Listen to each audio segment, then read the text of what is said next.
Hey, Fierce Factor listeners, it's Shannon here from Team KLC, and I'm excited to share something special with you today. We're bringing you a replay of an incredible conversation between Kaylee and Dr. G from the FACEit podcast. In this episode, you'll hear Kaylee and Dr. G dive deep into the realities of female entrepreneurship in the medical aesthetic space. They're getting real about everything from hiring and scaling challenges to that feeling of being misunderstood as a visionary leader. Kaylee shares her journey from climbing the corporate ladder to building KLC Consulting and why she created the Alt experience as an alternative to the typical industry conferences. Whether you're just starting out or already scaling, there are insights here that will hit home. Dr. G brings her own perspective as someone who's built an 8-figure business while staying true to her values, and together they explore what it really takes to thrive as a female leader. So grab your favorite drink, get comfortable, and join us for this powerful conversation about building businesses and lives that actually work for us as women. Hi there, welcome to the Fierce Factor podcast. I'm your host, Kaylee Lindholm. And I think it's time for us women to shift the conversation in business and step into our feminine leadership to do the most iconic work the aesthetic industry has ever seen.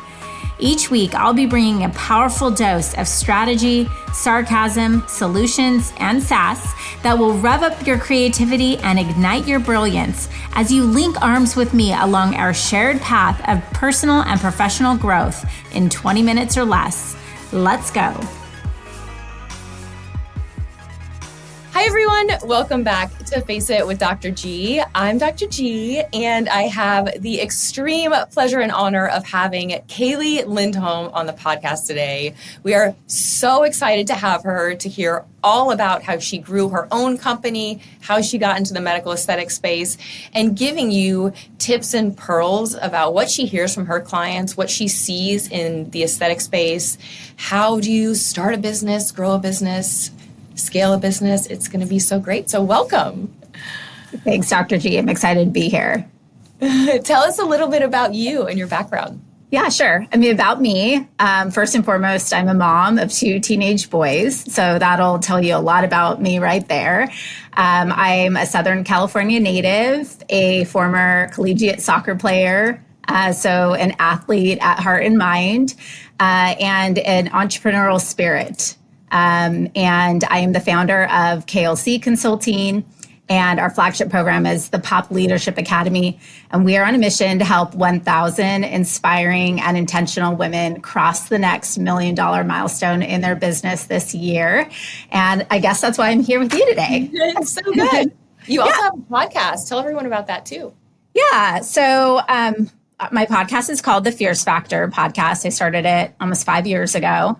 And actually, that was a passion project. I think that came out of frustrations I felt in the sense of I had this feeling inside of me where I felt misunderstood in a way. And I felt like I had a message I couldn't really get out into the world. And so I thought, you know what, I'm going to start my own podcast and I'm not going to measure it. I'm just going to make it sort of my space to go and talk. And before you know it, people are like, me too. I think that too. Oh, I totally need this, and little by little over the course of time, it's grown into a really special place that I enjoy spending time every week. So, yeah.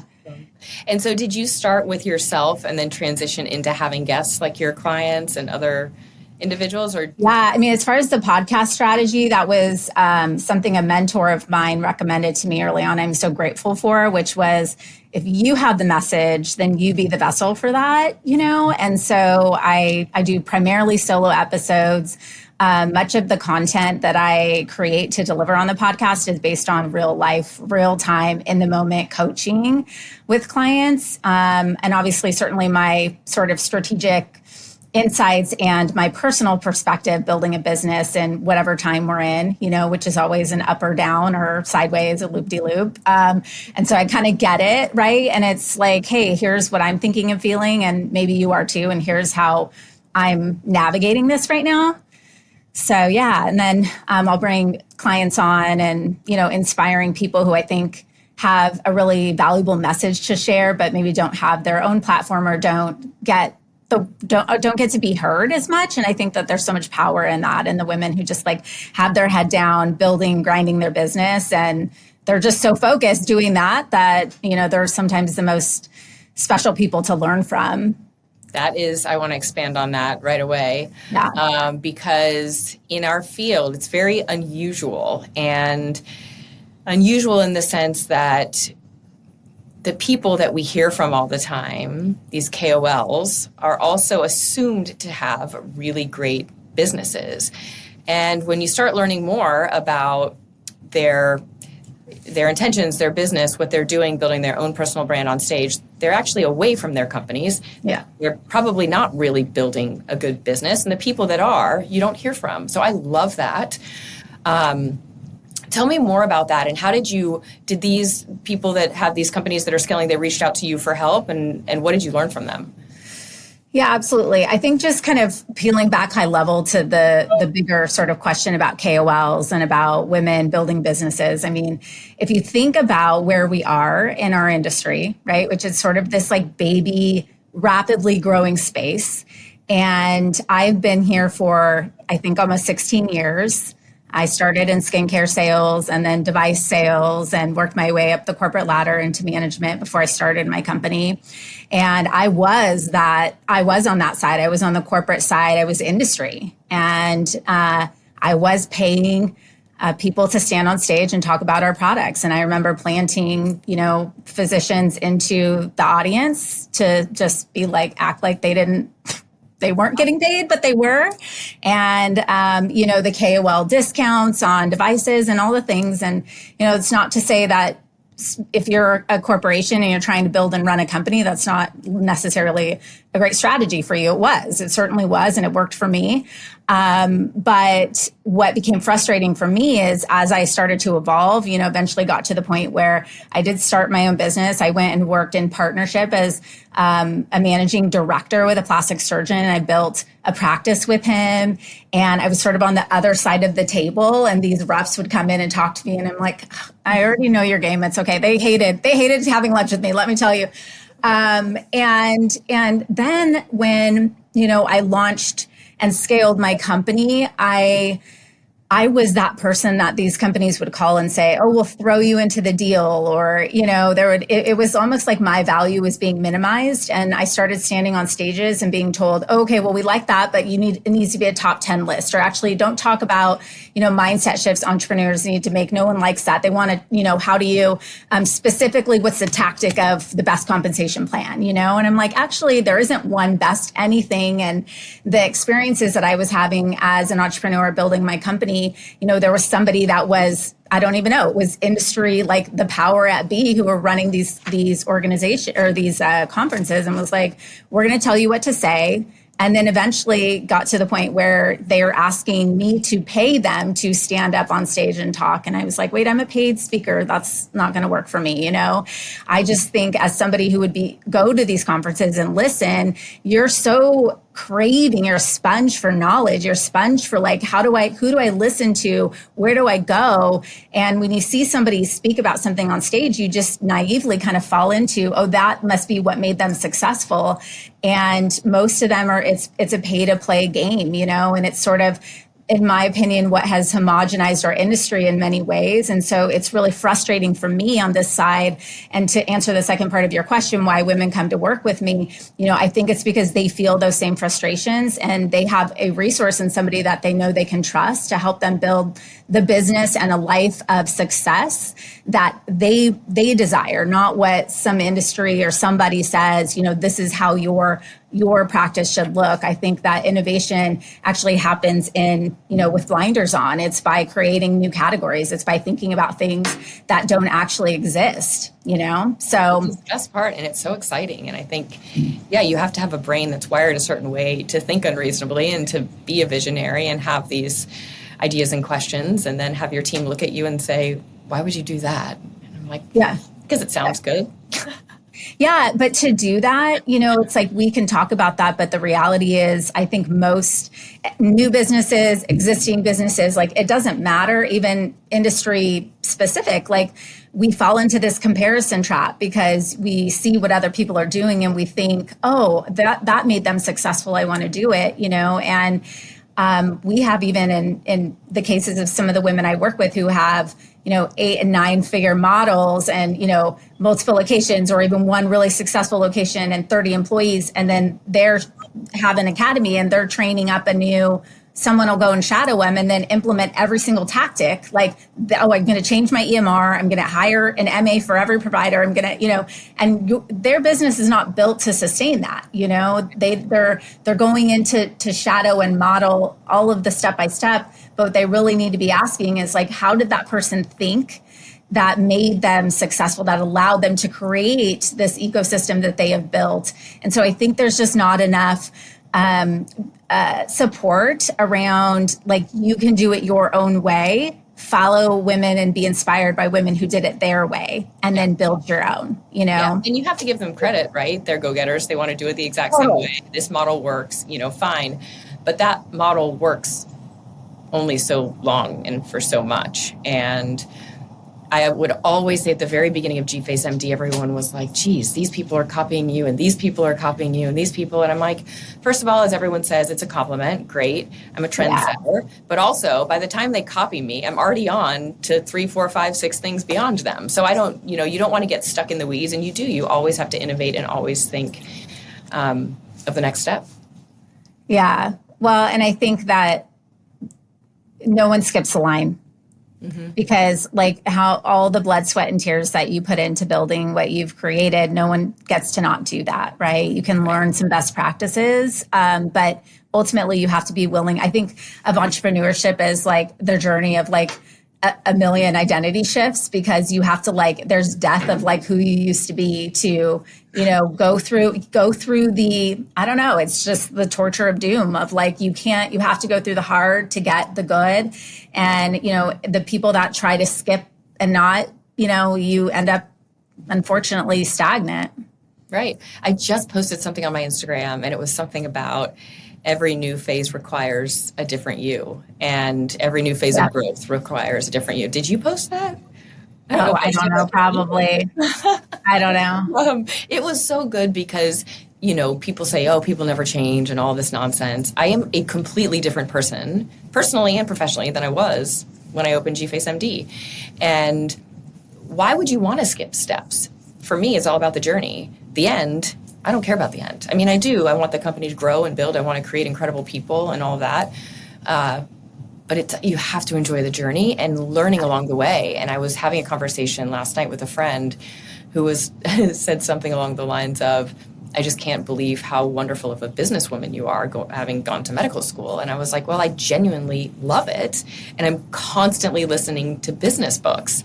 Some people just aren't wired that way. So. Yeah, well, I think it's like this, and it's interesting to hear this from your perspective as what you're, triple, quadruple board certified MD, but here's the thing. No, I know. And you're funny because you're like, that's literally nothing to do with building a great business. But what happens when, this industry is an industry full of high performing perfectionists, just to even get to PA school, right? Just to be accepted into some of these specialties, you have to have perfect grades. You have to be the best there is. You are competitive, you are driven, and you hold yourself to such a high standard. But when you step into business, there's a lot of logic, but there's actually a lot more art to it. And it's a lot more creativity. And so I always have to, it's balancing that sort of analytical brain with, now this is your playground here, and you have to be okay with bumpers. You have to fail and try things and take risks. And you also will be stepping into an arena where you're not going to be perfect, and you're probably actually going to be really bad and do things wrong first.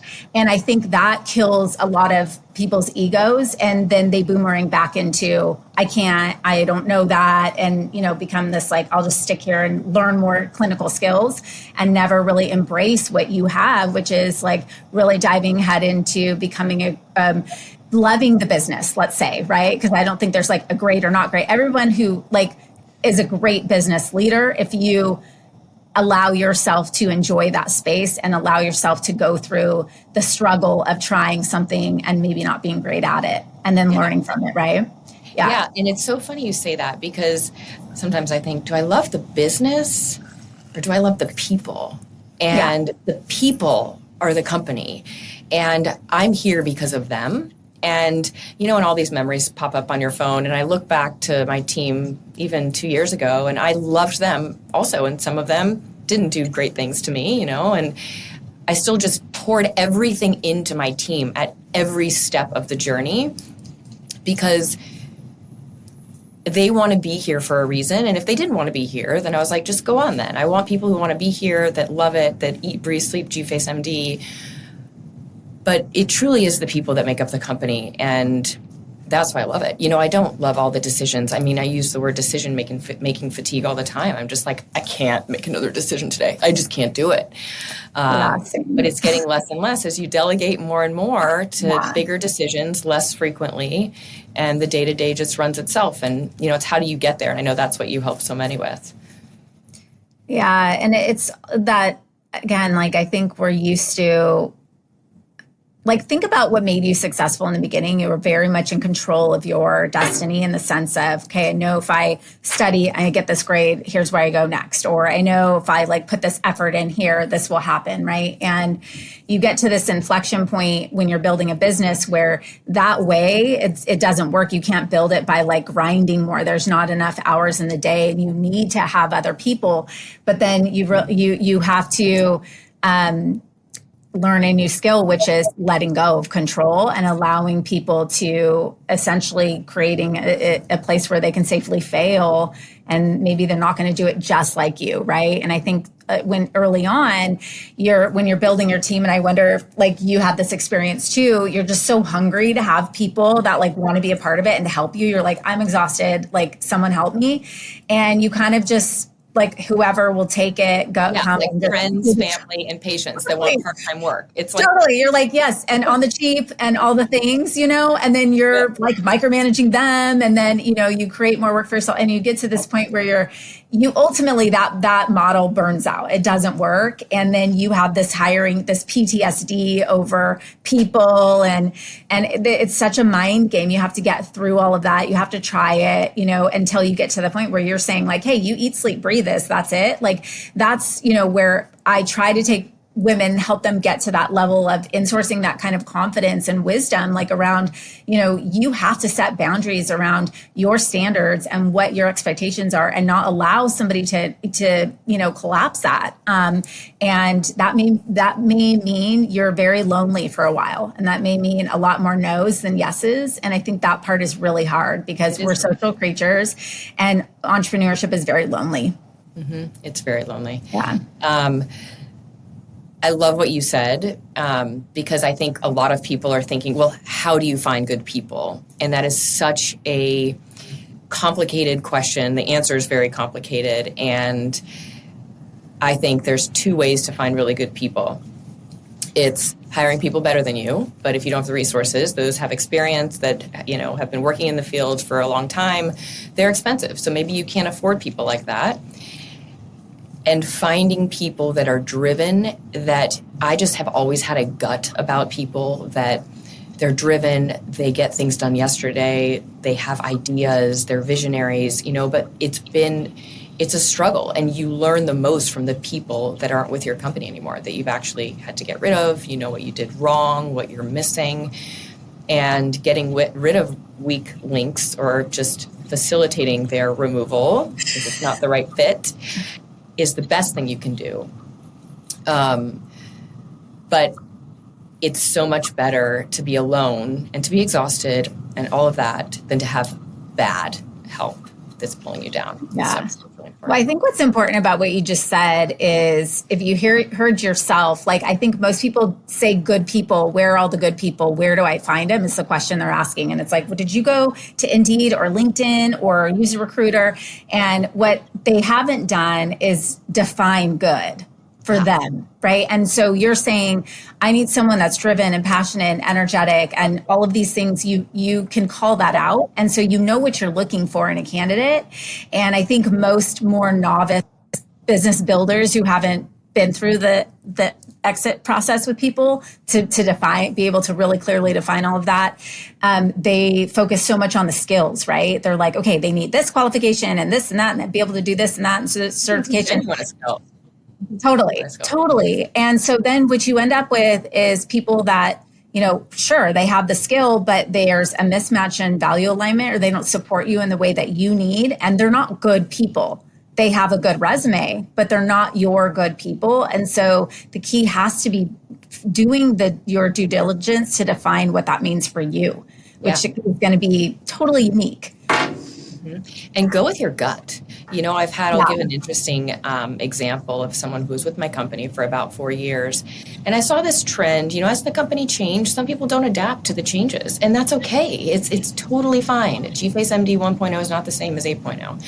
And I thought it was fascinating that this individual would keep in touch with everyone that was no longer with GFACE-MD, patients that really didn't align with GFACE-MD, and create their own little community of people that didn't support us.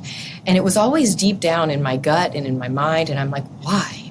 That person is no longer here, and it's a huge weight lifted off of our shoulders. But those little tiny behaviors that you're like, it's not a big deal right now, and it's not a big deal right now. You need to keep those in your mind. Yeah, maybe you don't take action right away, but as a leader and an owner, that's going to not only affect you personally and professionally, but it's going to affect your culture. And the longer you let it simmer, it just gets worse and worse. So, yeah. Do you find that you have become more in touch with like your intuition and your ability to make those gut calls as you've evolved in your business? 100%. And I don't always act on it right away. So I've been much better about delayed reactions to things. But once I process what happens, I'm very quick to take action. And 99% of the time I'm right. I'm wrong about a lot of things, okay? But I'm not saying I'm right all the time. And I love to be wrong.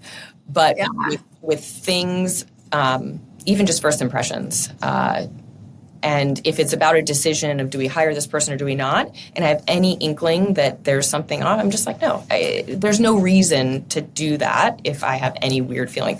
The other thing I do, though, is I really give it to my team. I mean, this isn't just my decision. Now, if I do need to kind of go above everyone, which is very rare now, I will.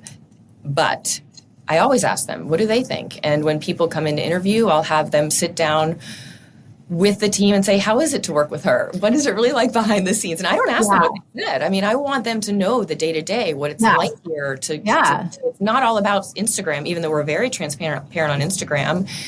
And then what I love is when we do go to conferences and things like that, people will come up to my team and say, how is it to work for her? And da-da-da-da. And I think a lot of times you get an answer that's like, ugh, so hard to work with. I can't stand her and this and that. And I think still everyone really loves working here. And that's what I love. That's what makes me the happiest. So, yeah, that's amazing.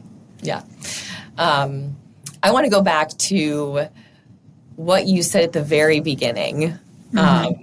You said that you felt misunderstood. And I want to hear that story because I resonate with that very much. If you're comfortable. Yeah. Oh, no. Yeah. I'm an open book. Absolutely. Yeah. I think that, I think some of it goes back to that feeling of when you know something and you feel like something isn't right or should be done a different way or could be done better. And no one really wants to hear that, And so I think that the most part for me was really about how to build a business. And, I have a business degree.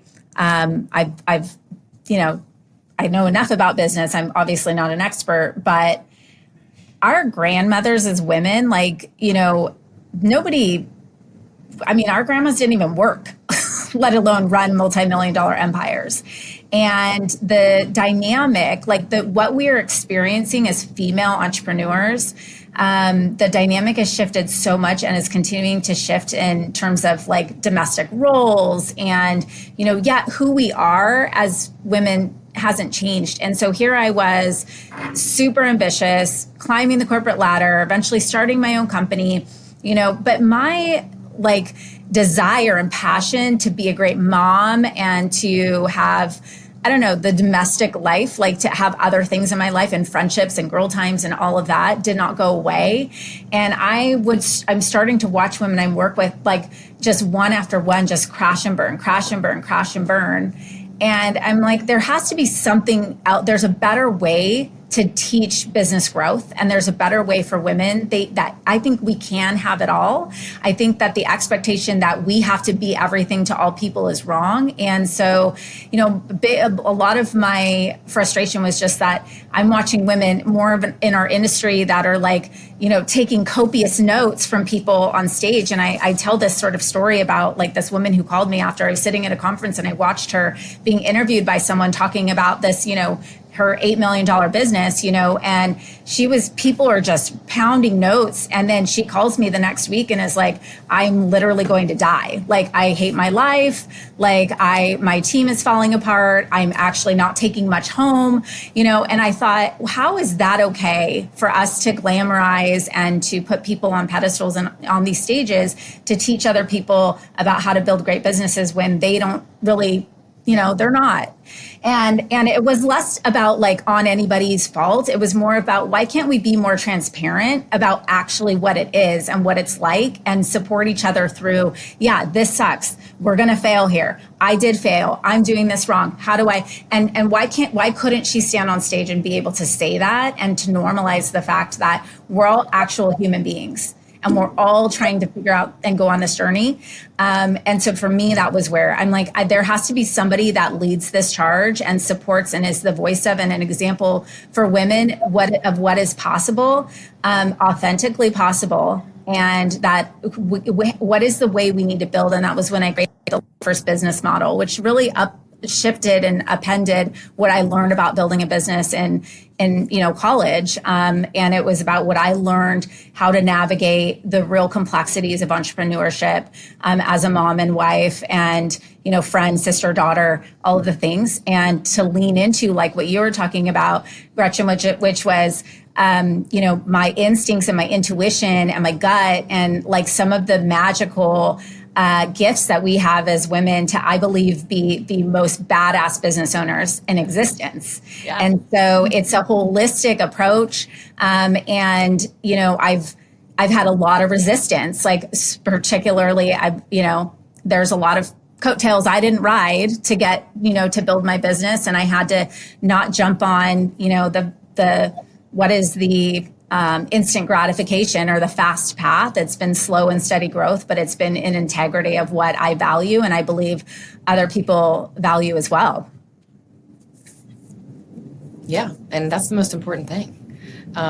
Truly. It gave me chills when you were talking about like women in business ownership and all that, because it really is just, we are so powerful as women. We have so many unique characteristics that men can't offer. And yes, there's still this whole discrepancy, and whatever, we are very powerful. We have so much to say. That brings me a little bit more to authenticity. That's why I paused. But I think what you do is so wonderful, and how you bring all these women together at the conference to really hear each other's stories and really be authentic and genuine. Because I'll tell you something, it took me a while, but I was on a panel. I've stopped speaking at conferences because I went through that black hole and came out partially alive. But I was on a panel and it was about business. I think it was All-Star Inspectors or something. And everyone just, it's rinse and repeat. They feel like this is what they need to say. This is how they train people, blah, blah, blah. I waited to speak and I disagreed with everything they said and every single one of them on the panel. And people were just like, what? And they were all listening. I had all these people come up to me afterwards and like, thank you for being so real, so honest, so genuine. I'm like, guys, this is not how it goes, at least not in my life. So I'm going to tell you my story. And by the way, none of them had good companies. So it's just, people don't want to waste their time. They're spending money to be at a conference to learn new things. And I put myself out there and I was like, here we go. Well, I know, but what's I think important about that is the reason everybody feels frustrated. I hear this a lot, like, well, anybody can pop up on Instagram and say they're a master injector and, oh, they're copying my marketing and, oh, so-and-so. And now, and at the end of the day, like if you want to stand out and differentiate yourself, you have to be okay with being misunderstood. And you have to be the one who's willing to say the things that everybody else is thinking, but no one is saying. Yeah. And that is like a very contradictory, like feeling as women, right? We're supposed to fit in, we're supposed to get along, kumbaya, friendship, girl power, whatever. And the truth is, it not many women are willing to have the ovaries to do that. And that when you do, you're going to be the one who, no one's going to copy that. Yeah. I think it's the Taurus in me. I guess it must be the Taurus in me. I don't know what it is, but something along those lines. I think sharing your story, and I just recently started writing a book, and that's also been just so overwhelmingly eye-opening with everything, how I've just been guided to just brain dump. Don't think about what you're writing and just write it all down. And it's fascinating, and I hope it helps a lot of people whenever it's done. But congratulations. That's exciting. That's a lot. It's exciting. Yeah. Okay, so let's talk about authenticity. So, being honest with everybody and open and transparent about your struggles and everything business-wise is one thing. How do you truly become authentic? What does that mean? So here's what authentic is already there. It's who you are, right? And I remember struggling with this when I was building my brand, and people would always say, just be you. And I'm like, who am I though? I don't know. Right. Well, that's the point, is that the challenge is back to the comparison trap, right? And we don't spend enough time insourcing and listening to our own wisdom. We're so busy going outside. What are they doing? Oh, check them out. What's that book, that podcast? And I don't know if you've been here, Gretchen, where you're just like, I have fatigue. Like I get to these points, like probably twice a year, where I'm like, I can't listen to anything else. Like I literally need to turn my phone off and I need silence. And that has been, and with most of the high growth women that I work with who've achieved very significant levels of success, they are very good at shutting out noise and getting real quiet and spending time with themselves and listening to themselves for answers. And I think that you only find what drives you, what's important to you, what your values are, with who you want to be, with the creative thoughts of how you can be, just really blossom by being quiet and spending time alone, and with your journal and with some soft music, like doing things, however, to create and stimulate creative energy instead of just like the next thing, and moving so quickly that you don't allow yourself to go inside and get that. And I think that's why if you do, you're like, oh, this is authentically how I feel, not like natural results, right? It's like, okay, I get that, right? You're frustrated that maybe you do it this way, but someone else doesn't. But like, what is your disruptive philosophy? And that's something is like an anchor milestone that I teach, and, is like creating your own proprietary aesthetic method. Like, what do you do that is unique to you? Because we take inspiration from different places, but like ultimately you do it your way. Yeah. And probably, I know you and I both, and most people started their business because they didn't like the way it was done where they were before.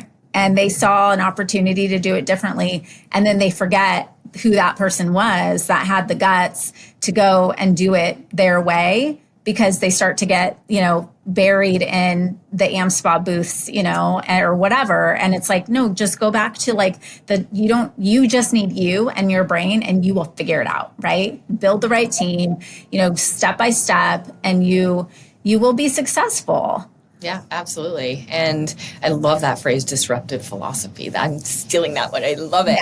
Yeah.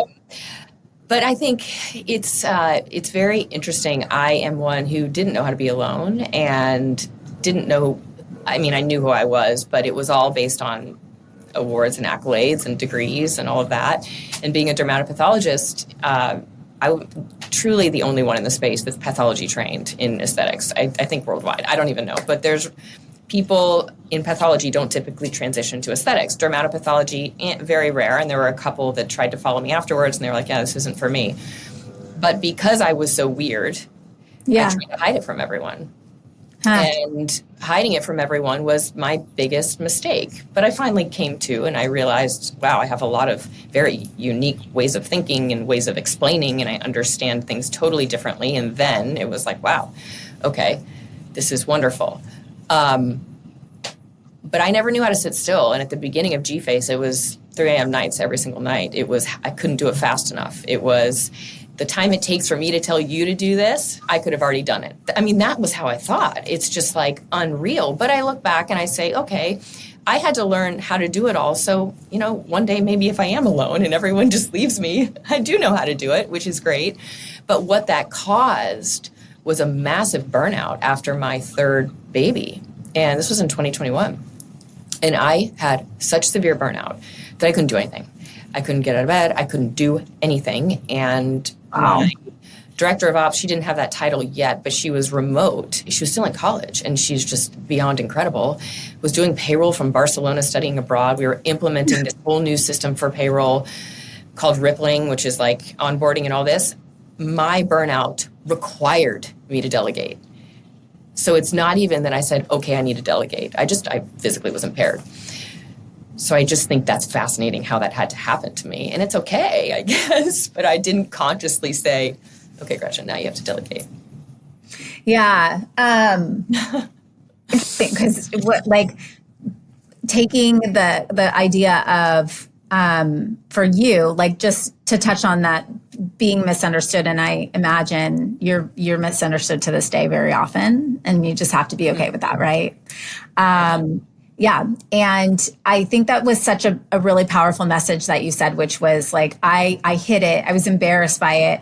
And I find so often it is that thing that you feel that's because it's the different thing. It's something that you're trying to kind of shelter from people, or that you think makes you weird, is usually what your magic or your strength is, right? That's your story. And so I think that in many cases, that's the place to go. What's the one thing, you're probably most afraid people would know about you is that is what your absolute strength is. But yeah, to the burnout, I mean, I think that it goes back to building success the way that you did, and how it's such the cliche, the saying of what got you here won't get you there. And there is an inflection point where you then become the bottleneck to your business, because then people are waiting on you for approvals, or they're waiting for you on the green light to do something, or for direction, and so they never have that space to actually think like an entrepreneur, to be autonomous and self-led, and deliver results on their own, because they're just waiting for the next thing to do. And so that requires, I'm sure, but when you're burned out and in bed, you have to, that's your shedding of the skin. It is okay, as something has to change. And I think that some of us recognize those, signs when it's okay, my instincts are telling me this is not right. But usually it's our body starts to break down. And it's stop thinking. I mean, I just couldn't think. I couldn't make any decision. And I think that, for me and for many entrepreneurs, we still kept going in some small way. I was still able to put one foot in front of the other and get it done, right? I mean, I was so determined. I am so determined. It won't fail. Yeah. But the pace at which it was happening then was really burnout, but I still kept going and kept going and kept going.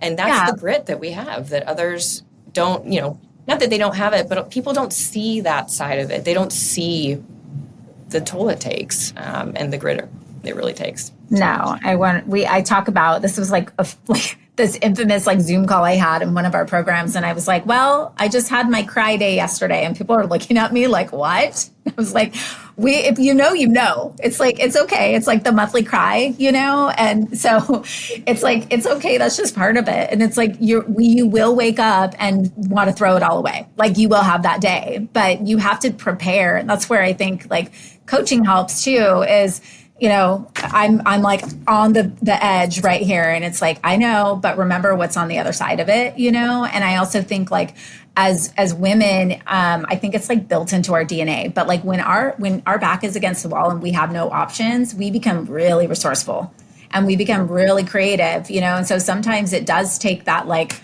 okay, now what am I going to do? There's no way out to actually think really differently about what we do have available to us to take accountability for where we are. Yeah. Wait, so I have a question. Yeah. What happens when you don't have your monthly cry? Do you get worried? Oh, no, it's just coming, Also, I will say this, like I think like the one of the biggest, like the most useful things to learn as an entrepreneur is emotional self-regulation. And I think when you learn how to not be in the lows for so long, and over time, like, okay, this happened and it maybe would have been catastrophic a long time ago, or the old version of me would have just not known what to do. Like it feels like really, really bad. But that it's like moving through it very quickly, And so I think there's that. Like, I actually do enjoy a bad day. It's a weird thing, but like when I have a really, really bad day, I'm like, okay, good. I survived. Like we survived 100 of the days. Yeah. 100% of the days that, we thought we wouldn't. And then, it's like, okay, tomorrow's going to be a better day because I'm going to, recover and survive. And it goes back to the mental game. If you learn how to, and this is something I look for when I hire people is how emotionally, I think just like capable are they to self-regulate, can they manage difficult times? Like how are they going to move through adversity? Because there are going to be bad days. Like we are all going to have them. So I think, I don't know if I've ever skipped a monthly cry day, but, I would be okay if it didn't come. You double up the next month. Yeah. Exactly. I think there's two different ways to think about it. There's the way to think about it where you're like, okay, something will go wrong today. I'm prepared for it. And if it doesn't, I'll be really excited. But just to like set yourself up for the worst, I don't typically think that way because I'm an optimist and I'm like, whatever happens is going to be wonderful. And if something bad happens, we're going to learn something and we're going to move on. Right. But if you want to make it so that you can make anything digestible, it's okay. Something will happen bad today. What is it going to be? I don't know. Yeah. And also, where can I find the good in that? Right. And I think I love what you said about the lesson, because I always ask myself, like, okay, what am I going to learn from this?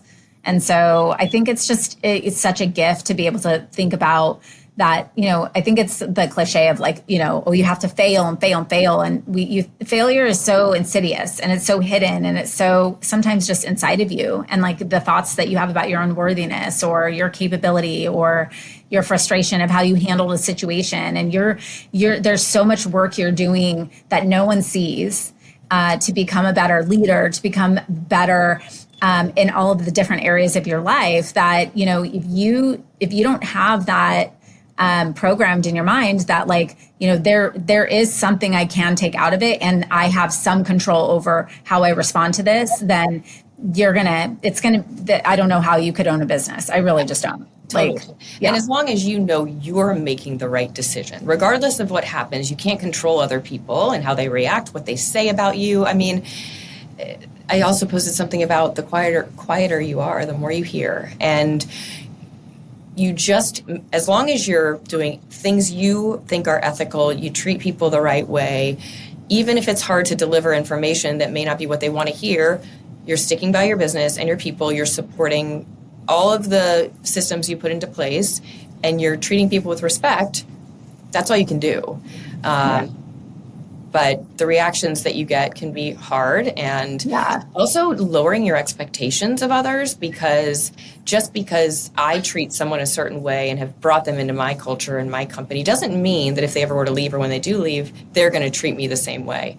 They'll quit on the phone. They'll do this. They'll do that. They'll try to steal from me. They'll do all these things. And you just not lower your expectations, but just say, okay, well, if that made them happy, great. Yeah, well, I think it's easy for us to look at somebody else and say, I don't understand why they didn't see it my way or why they wouldn't do that. And they're not you, right? And so no one is going to be you. And I think that's an important lesson too, as like a founder building something new, and like the work that you do, like you can't just expect people to know what your expectations are. And you're going to hold people to those, whether you communicate them or not. And so it's better for you to just be honest with yourself about like, hey, the way you chomp your gum when you talk to me drives me nuts. And like, I just need you to not do that. Right? Like it could be as simple as that, but it's like, just say it, get it out there. Because you'll drive yourself crazy.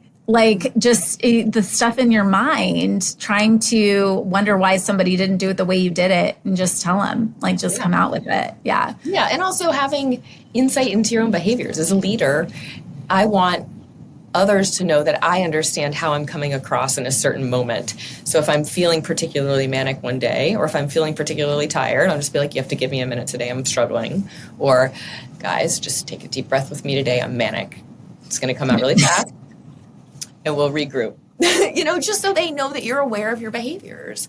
I think that's really powerful for you to say, because I think many leaders, they think, okay, I have to be bulletproof. I have to be completely perfect and show up like where everybody sees me doing, XYZ all day long. And the reality is, I think when we show our vulnerability like that and say, no, I'm a human, it tells our employees that you're allowed to be humans too, and you're allowed to go fail and forward and make mistakes. And it creates a tremendous amount of psychological safety in the environment where they work, which makes them feel like, okay, I can try my best. I can try to push the limits a little bit or think outside the box a little bit, because it's okay for me to not have every T crossed and every I dotted perfectly. So as for you, you laugh like, oh, I'm manic today. But that playfulness around like, hey, I'm human and I'm dealing with this is a really powerful message to your team that creates a space for them to thrive. Yeah. And to feel comfortable and to just exhale a little bit. I'll tell them, because they'll call me on a weekend or whatever, I'm so sorry to bother you. I'm so sorry to bother you. I was like, you need to stop apologizing. And then I follow that with, if you aren't texting me and calling me, I'll wonder what's going on. So how do you it's transparency, it's communication. I mean, that's what I want to do, is be there for them and create their confidence so that, they know I'm here, but now they're like, I don't really need her this time.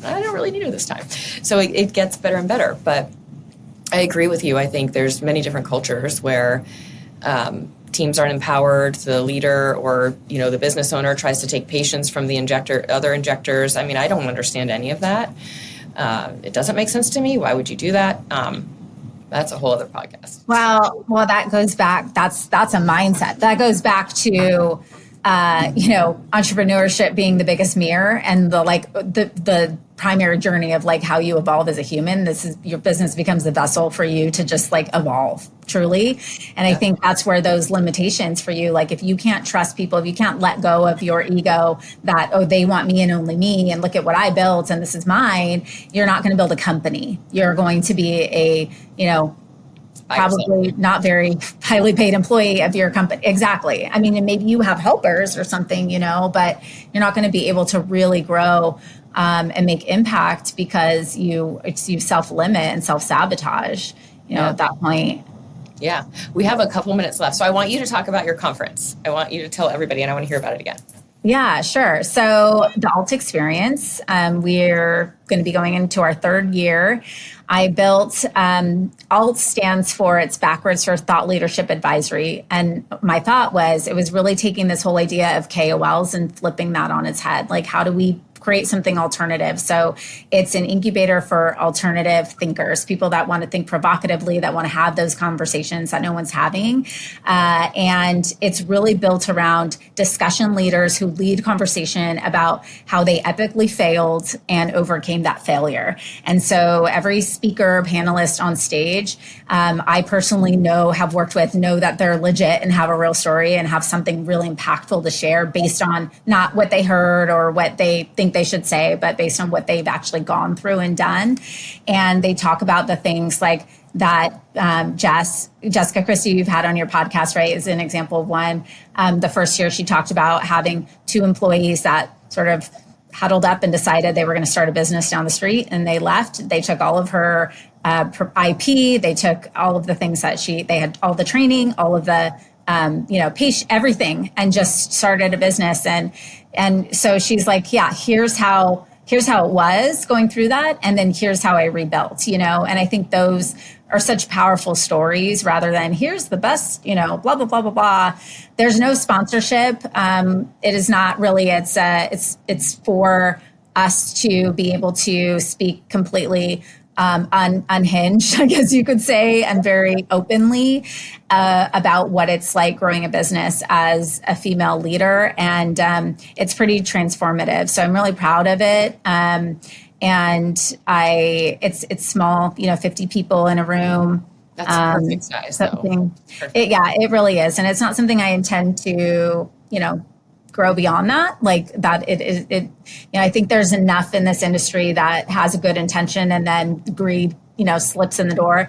Yeah. So there's probably other formats for that, and other ways to build bigger conferences and make, the money machine. This is just really a place to connect with and hear, look, you're not alone, what you're dealing with. And I think many women feel frustrated about the performative nature of our industry and how you have to look perfect and be perfect. And, they're putting out on social media what they think other people should say or should do. And I think that drives a wedge. I think that actually creates insecurities for other women who are like, well, I don't have an $8 million business. Like I'm just, my books aren't full. And it's like, no, it's okay. Like you're right where you're supposed to be. You don't have to be like, that's not the next thing. Like, and that's the biggest thing I think, like, is what's your definition of success? Because I have women tell me all the time, like, okay, I need you to help me build like my next empire here. And it's like, okay, well, what is success for you? And it's like being on my boat every Wednesday and picking my kids up from school. And it's like, okay, wait a minute. So why are we not focused on building that? And I think sometimes they just need permission to do it their own way. And so that's what the Alta Experience is all about. So good. Okay, so when is it and where is it? It's in the spring, right? Yeah, so it's April 16th to 18th in Newport Beach, California, at the Lido House. Yeah. So beautiful there. So beautiful. Yeah, it is. So where can people find you?